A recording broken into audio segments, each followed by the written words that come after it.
আসসালামু আলাইকুম। বাংলাদেশের রাজনীতি এই মুহূর্তে একটা খুব অদ্ভুত জায়গায় এসে দাঁড়িয়েছে। ক্ষমতার লড়াই ভয়ঙ্কর তুঙ্গে রয়েছে। আন্দোলন আছে, কিন্তু তাতে নেতৃত্বের শৃঙ্খলা কোথাও খুঁজে পাওয়া যাচ্ছে না। এর মধ্যেই ৪টা বড় ঘটনা আমাদের চোখে পড়ছে, যেগুলোর দিকে না তাকালে আমরা আগামী নির্বাচনের চিত্র বুঝতেই পারবো না। চলুন মূল বিষয়ে, অর্থাৎ সেই ৪টি বিষয়ে একটু নজর দিয়ে আসি।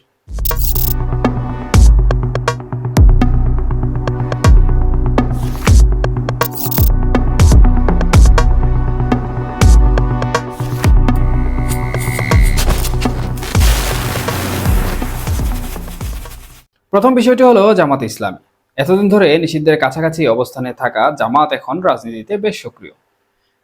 নির্বাচন নিয়ে ভাবনা বেশ গভীরে তাদের।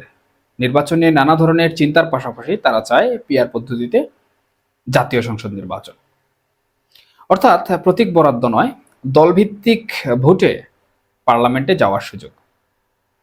এই দাবি শুধু একটা টেকনিক্যাল ইস্যু নয়, এটা হচ্ছে জামাতের রাজনীতিতে ফেরার স্ট্র্যাটেজি। দেখুন, জামাত জানে তাদের প্রার্থীদের দিয়ে বিজয়ী হওয়া কঠিন হতে পারে বর্তমান রাজনৈতিক প্রেক্ষাপট অনুযায়ী।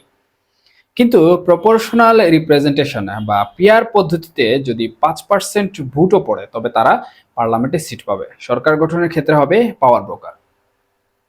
এই পদ্ধতি ভারতেও নেই, পাকিস্তানেও নেই, কিন্তু জামাত এটা দাবি করছে। তাদের পাশাপাশি আরো কিছু রাজনৈতিক দলও এই দাবি তুলেছে ইতিমধ্যে। কারণ তারা হয়তো বুঝে ফেলেছে বড় দলগুলোর সংঘর্ষে জড়িয়ে গেলে সেই ফাঁকে একটা পিআর বেসড সাংবিধানিক পরিবর্তন প্রস্তাব করে তারা নিজেদের আবার লিগ্যাল মঞ্চে আনতে পারবে। তাদের দাবি এখনো হাস্যকর মনে হতে পারে, কিন্তু বিএনপির কেউই এই দাবিতে প্রকাশ্যে কোনো প্রকার ঐক্যমত পোষণ করছে না।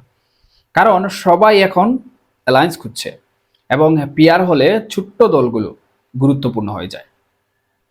এই প্রেক্ষাপটেই দ্বিতীয় ঘটনা উঠে আসে। ডক্টর ইউনূসের সরকার বা অন্তর্বর্তীকালীন সরকার এখন কোন দিকে যাচ্ছে? কিছুদিন আগেও যেভাবে ডক্টর ইউনূসের আন্তর্জাতিক পরিচিতি নিয়ে চাপ সৃষ্টি হচ্ছিল, তার অনেকটাই এখন ধাক্কা খেয়েছে। ইউরোপ, আমেরিকা চাপ দিচ্ছে ঠিকই, কিন্তু ডক্টর ইউনূসকে ঘিরে যেভাবে একটা দীর্ঘ সরকার তৈরির ইঙ্গিত চলছিল, তার গতি এখন কমে গেছে। তবে এটা বোঝা দরকার, এই চাপ এখনো পুরোপুরি শেষ হয়নি। বরং বলা যায় এটার পিছনের দরজা দিয়ে প্রস্তুতির অপেক্ষায়। তারা হয়তো চায় মাঠে আন্দোলন হোক, সরকারের উপর চাপ বাড়ুক, তারপর একটা নিরপেক্ষ সরকারের ফর্মুলা আসুক, যেখানে আবার তাদেরই কাউকে তারা তুলে ধরার পরিকল্পনা করছে। কিন্তু সমস্যা হলো, বাংলাদেশের মাটিতে এই কৌশল আগে কখনো সফল হয়নি, যদি না মাঠে শক্ত জনসমর্থন থাকে। এবং এখানেই তৃতীয় বিষয়টি চলে আসে, তত্ত্বাবধায়ক সরকার নিয়ে বর্তমান গুঞ্জন। আমরা এখন খোলা চোখেই দেখছি দেশে এমন একটা অবস্থা সৃষ্টি করা হচ্ছে যেখানে একটি আন্তর্জাতিক সম্মিলিত বার্তা আসতে পারে। বাংলাদেশে নির্বাচনের জন্য নিরপেক্ষ সরকার দরকার। ইতিমধ্যে আন্তর্জাতিক নানা সংস্থা এবং মহল বর্তমান সরকারের নিরপেক্ষতা এবং সংবিধান অনুযায়ী বৈধতা নিয়ে প্রশ্ন তুলেছে। জামাতে ইসলাম ইতিমধ্যে দাবিও জানিয়েছে সংস্কার কমিশনে যে নিরপেক্ষ তত্ত্বাবধায়ক সরকারের মাধ্যমে নির্বাচন তারাও চায়। তবে ছাত্রদের নতুন দল এখনো কোনো সিদ্ধান্ত জানায়নি। শুধু আন্দোলন বা নির্বাচন জটিলতা নয়, বিচার ব্যবস্থা, মানবাধিকার, পুলিশ দমন নীতি, ভোটার আতঙ্ক সব একসাথে মিলে একটা প্রেসার কুকার তৈরি হয়ে যাচ্ছে।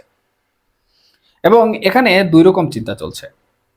বিএনপি জামাত গোষ্ঠী তত্ত্বাবধায়ক ব্যবস্থার সুযোগে ফিরে আসতে চায়, আবার নির্বাচন চায়, একই সাথে সংস্কারগুলো তারা চায় প্রয়োজনীয় ভাবে।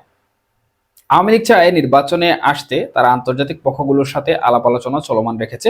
তবে ইউনূস সরকারের অধীনে নির্বাচনে না আসাই তাদের চিন্তাধারা।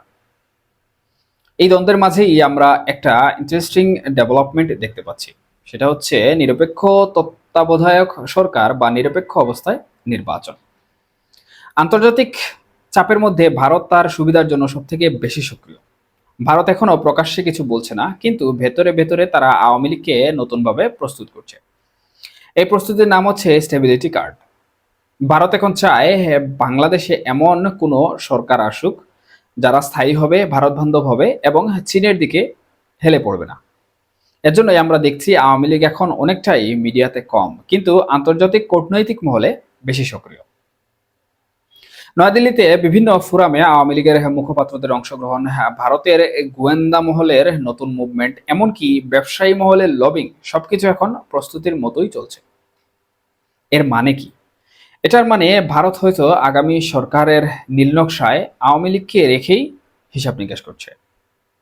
তবে তারা সরাসরি কিছু বলছে না, কারণ তারা চায় না এই মুহূর্তে আন্তর্জাতিক মহলে তারা পক্ষপাতিত্বের অভিযোগে পড়ুক। এখন এই চারটি ঘটনাকে একসাথে রাখলে যেটা দাঁড়ায়, জামাত একটি চতুর কৌশলে ফেরার চেষ্টা করছে। ইউনূস ঘরানার পশ্চিমা ছায়া এখন একটু দুর্বল, তত্ত্বাবধায়ক নিয়ে চাপ আসছে, তবে সেটা এখনো অনিশ্চিত। এবং ভারত আওয়ামী লীগকে হালকা গোপনে সহযোগিতা করে যাচ্ছে।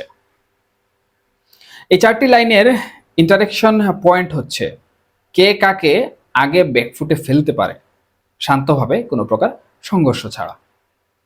এটা এখন রাস্তায় টাওয়ার পুরানোর কোনো লড়াই নয়, এটা হচ্ছে বুদ্ধির, মিত্রতার, মিডিয়া ব্যবহার আর জনগণের ম্যান্ডেট নিয়ে কৌশলের খেলা।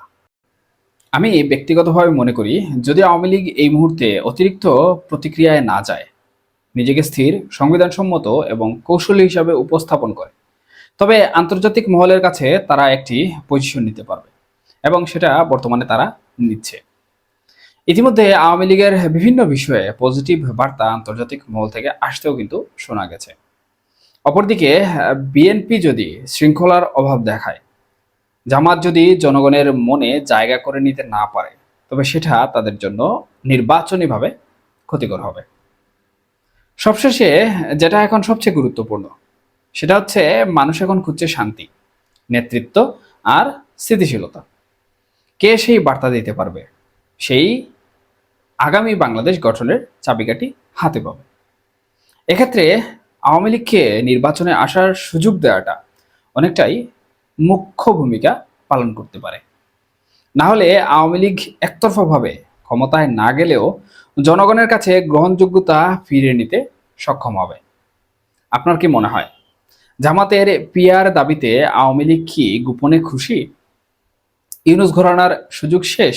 ভারতের এই ভূমিকা কি আসলেই নিরপেক্ষ? আপনার চিন্তাভাবনা অবশ্যই কমেন্টে জানাবেন। ভালো থাকুন, নিরাপদ থাকুন। আসসালামু আলাইকুম।